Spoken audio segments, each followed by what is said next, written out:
Arsenal's summer spending spree won headlines and sparked furious debate. A reported £300 million outlay, a wave of new faces and whispers about a different kind of transfer approach. At first glance it looks simple. Spend big, get better.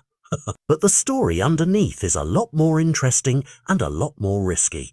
Sources close to negotiations describe a new director of football who preferred information over interviews, quietly building dossiers, testing verbal understandings, and waiting for the moment to act.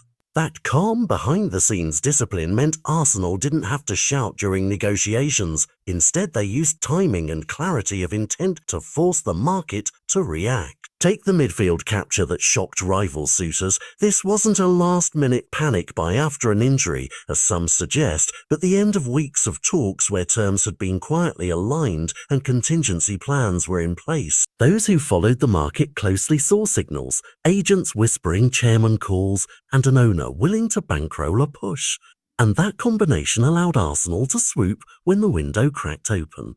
Yet the window wasn't only about headline names. There were tactical questions. Was the money spent in the right areas? A number of fans argue that left midfield remained thin, that millions poured into certain attacking options might have been better spread to shore up defensive depth or avoid a reliance on loan moves to clear the wage bill. There are also human stories that reshape deals. When a player publicly or privately names his preferred destination, the dynamic changes. Reports say a few targets effectively pulled themselves out of potential bidding wars by making their intentions known, and in other cases, agents produced conflicting accounts of prior promises.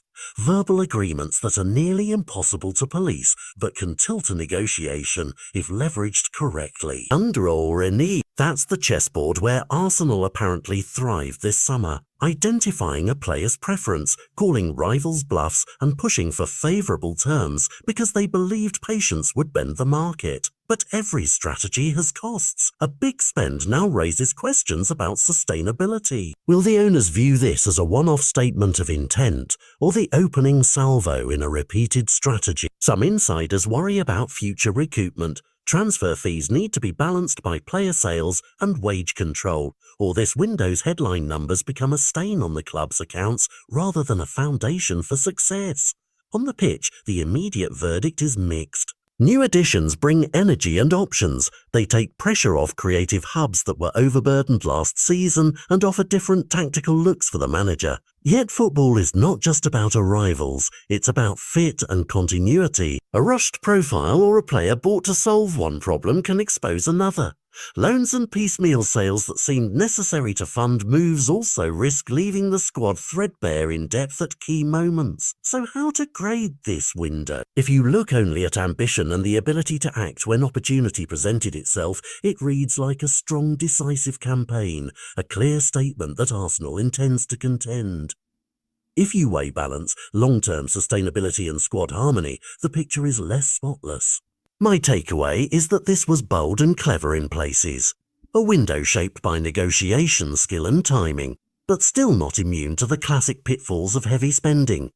Mismatched signings, lingering weak spots, and financial questions that will be asked again next summer. The real test starts now. How these players gel, how the manager shapes them into a coherent team, and whether the owners back the strategy with patience rather than harvesting short-term returns. In short, Arsenal's £300 million gamble may well be genius if it yields trophies and stability, but it risks becoming a disaster if it exposes structural flaws and forces fire sales later.